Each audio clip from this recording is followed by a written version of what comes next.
So I guess we're allowing back of the headshots now. That's what we're doing. That's UFC 309. Now, honestly, Jones versus Miocic 309 breakdown, full card review, instant reaction. Let's get into it. Obviously, we had the main event, Jones versus Miocic. It was a good fight. What do you expect, right? Like, that's pretty much what we were expecting. Jones finds a finish or a sub. I predicted finish by KO, which he eventually did find. It was actually a pretty good KO. Like, there's only been 5 of those spinning back kicks to the body in UFC history, and this is the only one that has been finished in a championship fight. So that's pretty cool. But other than that, overall thoughts on how they looked, it wasn't great. Stipe looked 42. I think it's actually really interesting that we had Mike Tyson versus Jake Paul the night before, and that really showed that age is the all encompassing factor of fighting. It does not matter how good or how skilled or how much power you had. It is all about age. And Stipe looked like he was 42. Obviously, it's not the same extent. It's not the same comparison. I am going to acknowledge Jones looked good. He didn't look great. I wasn't super impressed. Like I said, I think they both looked pretty slow. They're extremely flat-footed compared to what they were back in their heyday. And obviously, Tom Aspinall, if you go back and watch his fights, the way that he moves on that moon arc is it's so much better than what Jones and Miocic are doing right now. So I need to see that fight versus Jones and Tom. I don't think it's going to happen. I had, a couple friends asked me if I think it's going to happen. I think Tom is not going to get the Jones fight. I think Jones is really going to campaign for a Pereira fight because that's what he's going to win. It's going to make him just as much money probably.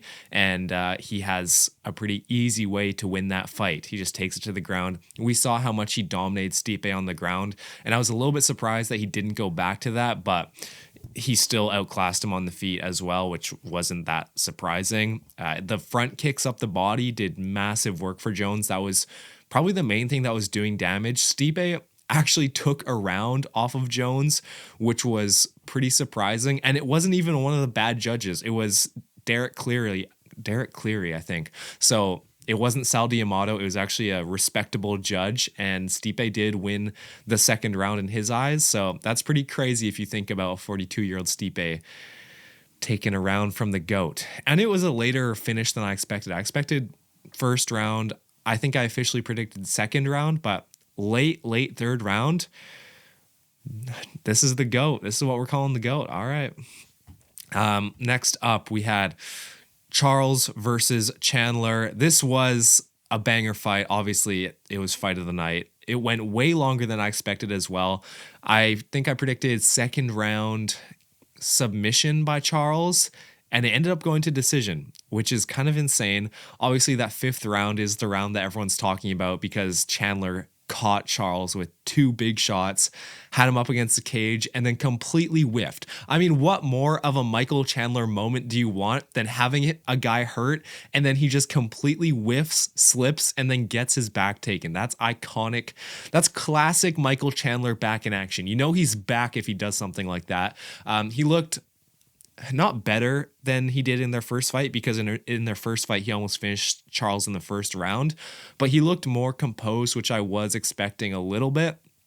And then, I mean, Charles is just so clean. He doesn't take any risks in his striking. He just has a high guard all the time. He's a submission artist. He wasn't able to find a submission, which was a little bit surprising, even though he spent a lot of time on the back. It definitely wasn't a boring fight, but it wasn't one of Oliveira's most exciting fights. I think it still lived up to the hype of Chandler versus Oliveira, but it wasn't exactly what I was expecting, which is fine. I honestly liked having it last longer because you get to enjoy the fight more. So great fight. Can we just talk about quickly how illegal of a fighter Chandler is? He's the dirtiest fighter I've ever watched. Him and John Jones are probably 2 of the most dirty fighters, but I think Chandler might take the cake. Honestly, the way that he was hitting him in the back of the head repeatedly and the ref did nothing.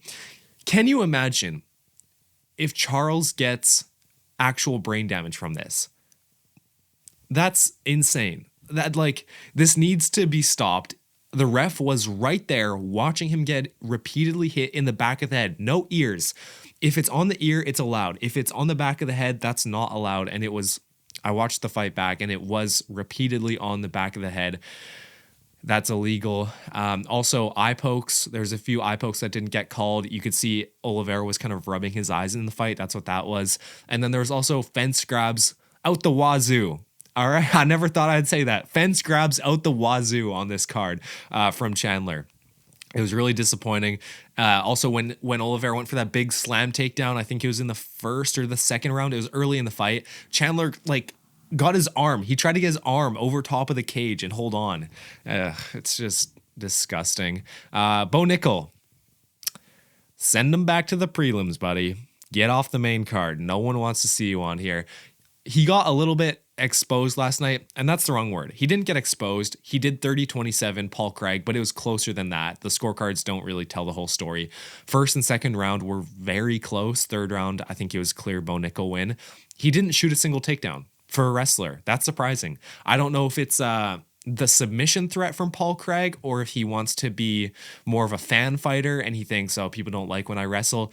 Dude, I'm fine with you wrestling. I'm fine if you're a dominant wrestler who gets a submission like a Hamza, like a Oliveira, like a, Khabib.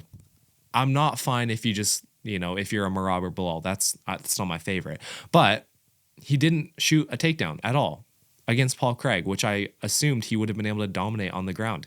There is obviously a submission threat, but let's be real. If you're the most hyped American prospect right now, you shouldn't have to be so scared of a guy like Paul Craig that you just completely go away from your entire game plan. His striking looks bad, straight up. He does not have good striking yet. He has an overhand, and that's about it. He threw the jab out a couple times, which landed. Fair enough, but that overhand straight over the top.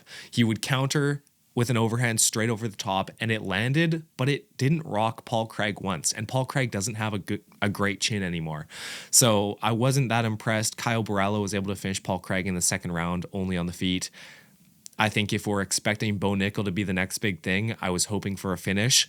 I don't think he's the next big thing yet. He needs at least a couple more years. He's not a championship caliber fighter yet. He's not even a top 10 caliber fighter yet. I think someone like, Paulo Costa could beat him, or Roman Dolidze could beat him. There's a lot of guys. Dude, Shara Magomedov might have a chance, bro. Shara Bullet's gonna fraud check your ass. That's all I'm saying. Anything else I have to say? I think the fight itself was actually, if you isolate the 30-27, that's super impressive against Paul Craig, especially when Bo Nickal's only been training 3 years or 4 years in MMA. But when Bo says he can beat someone like Hamza, get a grip. You're not that good. And I think he knows it now. The way that he's like, oh yeah, Hamza's really impressive, And then in his post-fight interview or post-fight speech, he's like, yeah, not every fight can be a first round sub or a 27-second KO. And it's like, yeah, that's 100% true. But even when Hamza, which is the guy that we're directly comparing him to because wrestler versus wrestler, when Hamza isn't getting a first minute submission, which he usually does against Robert Whittaker, a top 5 all-time middleweight, then he's going to absolute wars and fight of the years with Gilbert Burns and Kamaru Usman. That's the reality we're living in. This was a sad showing of what Bo Nickal can do on the feet. And I don't want to hate on Bo Nickal because I do think he has a lot of potential still. And Bo Nickal said himself, dude, haters don't mean anything. And I don't mean to be a hater on him because I do think he does have a lot of potential and he is a great, great wrestler. So I don't want to be a hater. Constructive criticism. One thing he said specifically really ticked me off. He said, don't judge me by what you see in the ring or in my post-fight press conferences. I encourage you to listen to a long-form version of me. That is the stupidest thing you could say. You are a fighter. The casual audience, a casual fan, most 95% of MMA fans, they are judging you based on what you do in the ring and your post-fight interview. That's the clips that you're going to have. You should not expect a fan or someone who wants to be a fan to have to listen to your your stupid podcast. And I know, well, that's rich coming from a guy with a microphone in front of a camera, all right? You should not expect a casual fan to have to go to a long form piece of your content to become a fan of you. How about you make them become a fan by your actual performances in the octagon or in your post-fight press conferences making good moments? You think people became fans of Conor McGregor or Khamzat Chimaev or Alex Pereira by listening to a long form piece of content? Dude, get the hell out of here. Do you see what I'm saying? This, like, I'm done. All right, I'm done. This video is going on too long. I don't want to edit it. Let's move on to Roofy. He was not able to put away Lon Top, which before the fight, if you told me that, I would have said it was a disappointment. I'm not super disappointed, surprisingly. I know a lot of people say the hype has died around this guy, which fair enough. It kind of went down a little bit. They're comparing him to McGregor or Pereira. Let's stop those comparisons for now. He's an unranked fighter, all right? Let's just chill out for a second. Let's let him get some good wins under his belt. But what I will say is that Lon Top came in 17 pounds over the divisional weight limit. He missed the catch weight limit of 165 as well. So Roofy is on track to make weight because that's what professional fighters do. Lon Top came in short notice, so I'm not going to judge him too much for missing weight, but he missed by 17 pounds. It didn't even look like he tried to cut. I think some of these fighters know that they can get away with not hitting their weight limits when they're a short notice fighter because it's like, well, you need me. The relationship is in this fight is that the UFC needs me to replace this fight because no one else is willing to fight Mauricio Roofy because he has all this hype. Now I think people are going to be a little bit more willing to fight him, especially if they can drag him into deep waters, which, what's his opponent's name? Lon Top. Yeah, Lon Top. I was thinking of another fight, Romero versus Onama. That's the other fight I was thinking of. Okay, let's lock in again. Yeah, he wasn't able to knock out Lon Top, but he dropped him like 2 or 3 times. He hit him with massive. That no looker punch, that was hype. That's another clip for him. But yeah, I don't really see a problem with him not finishing a guy like Lon Top because Lon Top didn't have to cut weight. His chin is going to be great. His cardio is going to be great. Whereas Roofy, on the other hand, he's going to get tired after 3 rounds if you have to cut and you're fighting a guy who didn't cut. That's just the way it goes. I'm not super disappointed in him. McGee versus Martinez. This was an interesting one. Martinez threw about 4 strikes in the first round. Come on, dude. Jose Aldo destroyed your confidence. That's just sad. McGee got a good win. He won. I think I had him winning 2 of the rounds pretty clearly. Martinez almost had a leg kick KO in the 3rd round, and then he decided to hold him up against the fence. I swear, these fighters, they have genius IQ, man. Jim Miller, the GOAT, got the submission by Gilly. Dude, he jumped the Gilly. You knew Damon Jackson was going out. It was obvious. Yeah, great win. I love this. And maybe he makes it to 50 fights. 5 more fights, I believe. Onama versus Romero. Yeah, this happened. Onama, this was actually a banger. Onama was a massive favorite. Romero was super short notice, and he dropped Onama in the first round. He had nothing to lose. Absolutely loved this fight. And then Onama started to pick up the pace. He became more technical. He didn't let him get his shots off, and Onama did eventually outclass him in the striking, but it was a lot closer than the scorecards make it look. It was 30-27 on the scorecards. I had Romero maybe edging out that first round, so 29-28, and then the second round was pretty competitive.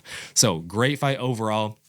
Romero definitely deserves another chance in the UFC. Do not cut him, please. He really showed a lot of heart in this fight. Tybura, dude, he put on a legendary performance. Tybura just...